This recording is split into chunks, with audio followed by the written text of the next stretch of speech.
Hello everyone, thank you Stephen. In this presentation I will show you work in progress about a tree morphogenesis algorithm from my PhD thesis. So just to start about the context, climate change made increased thermal stress in urban environments, so people tend to shelter themselves in home using, of course, electronic devices and air conditioning, which further increase urban island, and urban environment became more uncomfortable. So this is a negative loop, and it's mandatory to achieve sustainability to interrupt that loop. So who can help us? Not Superman, but a natural-based solution can. In this presentation, I will focus mainly on tree, which has some strengths, which are shading and evapotranspiration, but also some weaknesses like immobility and depth. Well, it has to be noticed that these weaknesses can enable the strengths, because if we shade an area which has no use to be shaded, we have no benefits, and of course, if a tree dies, there is no evapotranspiration. So the tree's location should be carefully chosen. And why an algorithm to plant trees? Indeed, we don't need an algorithm to plant trees, but let me show you some data about the city of Paris. In green, there are planted trees, and in orange, there are dead trees. So you can see that the numbers of planted trees and dead trees are quite the same. So the city of Paris actually plant a lot of trees, but just to replace dead trees. So that means that planting a lot doesn't mean that we have a lot of trees. If we are just planting the same trees, they continue to die. In addition, growing a tree costs money, and the maximal benefit of tree arrives at its full grown. So if a tree died before, there is a bad investment. We are trying to make good investments. So to assure the vitality of a tree, we have a lot of constraints to be taken into account. There are natural and urban constraints, like shown in the slides, and these constraints actually can change depending on the species of a tree. And since we have a lot of trees, there are too many information for humans, but an algorithm has no problem in dealing with such a quantity of data. So how this algorithm works? The algorithm starts with the tree database and the context, and from the tree database, we can select the species that we want to plant, and after that, the algorithm arranges it by decreasing height. We will understand later why this is important. The first step is to define length eligibility for each tree. So given a tree, for instance this one, it has acidity preference, so some surfaces may not fit this acidity preference. We go on with humidity preference, and we go on for the type of the soil, and so we end that this tree can be planted only in surface 4. So after this, we have to take into account the context constraints, because indeed a tree in a forest can be planted, can grow everywhere, but that's not the case for urban areas, because we have buildings, so trees have to be respected some distance from buildings. There is some free space for facade that should be accounted. After that, if we have impermeable soils, the tree also has to respect the distance from that. If we have underground nature, the tree also should respect the distance from that. And the same things for pathway. So at the end, we will discover the correct location for a tree. So by considering all of that, the result is that some trees can be planted nowhere in the urban space. Like for other trees, there are some surfaces which, of course, change for the tree species. So we have planted our first tree. What happens if we want to plant a second tree? If we want to plant a second tree, we have also to consider minimal distance between trees. So each tree has its own minimal distance. We will take the more disfavored one, and at the end we obtain a zone where tree 2 can't be planted. So just to resume the things I shown into a GIF, this is the algorithm which takes into account for now land eligibility and context constraints and also minimal distance between the different trees. And so the plantable zones adapting following. Now we are moving on the tricky part. The tricky part is light exposure. Well, trees doesn't like the same type of sun exposure. Some like full sun, other trees like partial shade, the other trees like full shade. So, just to give an example, if tree 1 likes full sun and we plant it here, it's happy. If tree 2 likes full shade, it's shaded by tree 1, it's happy. But now, if you plant another tree 1 before tree 1, he's happy, but now the other tree 1 goes in partial shade, so it's angry. And if you plant a tree that wants half shade in sun, he's angry, but it doesn't affect the tree 1 trees because it's of lower height. So all this mess just to say that smaller trees can't affect bigger trees like exposure, but a tree with similar size can affect each other like exposure. So that's why the algorithm starts to plant trees in decreasing order of height.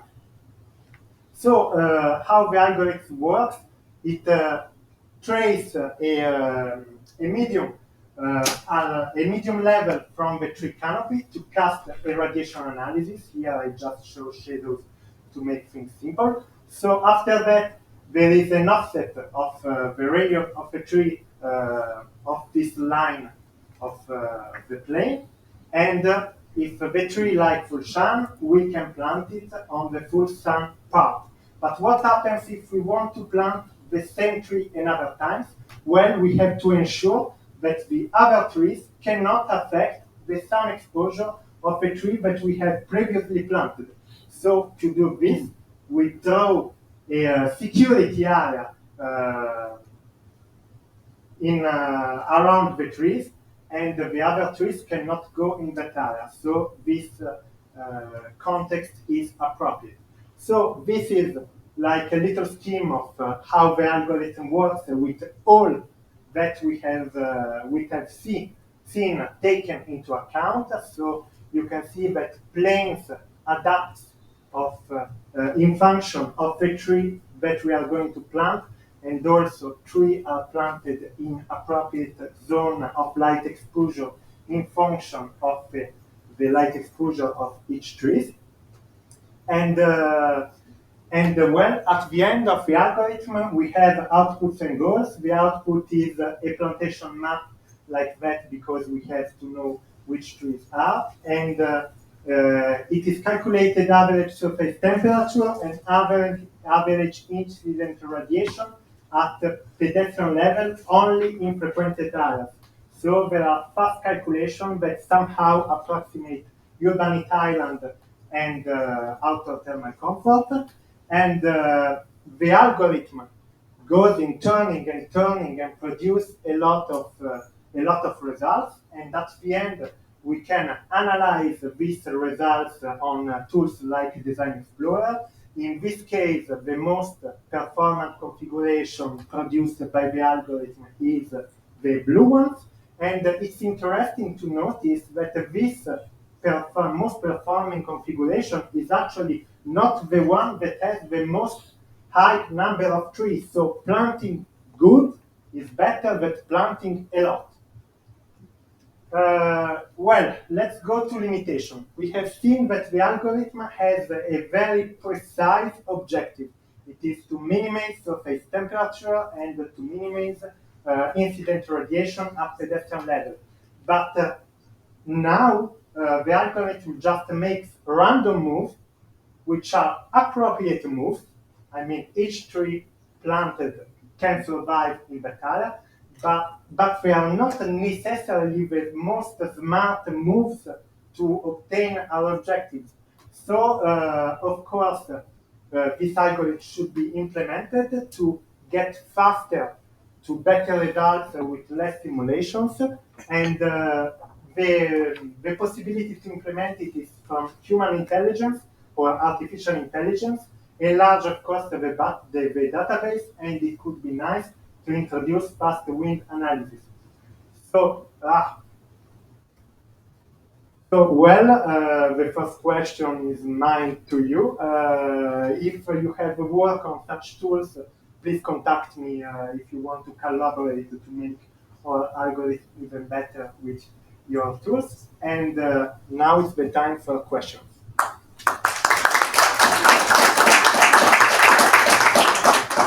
Thank you for your nice presentation on time. Some questions? Thank you, that was really interesting. I didn't quite catch, maybe you said it, maybe you didn't. Does your algorithm also tell you what species would be most appropriate for the location? Well, I just go back to the very start.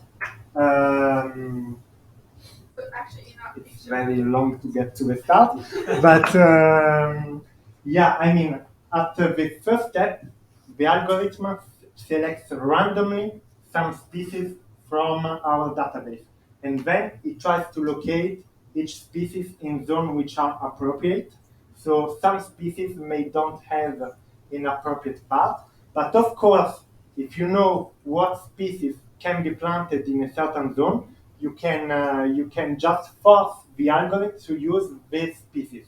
Now, to try if it works, we just make a random simulation. The algorithm does it all, selects randomly species and randomly located species, and then with a lot of simulation, the hope is to find a good simulation at the end that fits the urban planning necessities. But does it consider the connection, like in your picture, you have tree one is happy just on its own, and then you find another one, and tree one gets unhappy. Like, is there a relationship it's considering? If you have this species that likes full sun, the following one should be one that likes partial sun. well, that's not an intelligence behind it. I mean, Yeah. it's random and brute force. But of course, each move, like in the chess slide, each move is appropriate. So I mean, the tower can move only in two directions. Our algorithm plants each tree only where it can survive. So yeah, this is taken into account, but there's no intelligence behind it. Yeah. Okay, just one more quick question. Just a question about species diversity as an indication of resilience within an urban forest. If you compare your proposed planting design of species to current species diversity, does this algorithm end up reducing species diversity in your future planting? Well, it's something that actually we can code. I mean, there is no actually in this step of the algorithm, but we know also that for reduce disease propagation is a good. I mean, Paris planting system told that it's good to have no less than 20% of the same species in the same area. So we can actually make constraints to do not use a species over too much, but we also can do the same if I mean, it's very adaptable on that part. But also on the Design Explorer, at the end, you have the number of trees and the number of species. Maybe I will just get there. So here, there is the number of species, so you can know how many species have been planted by the algorithm in each simulation, and how many trees in total there are in each planting pattern. Okay, thanks. We have to move on, even we have question, but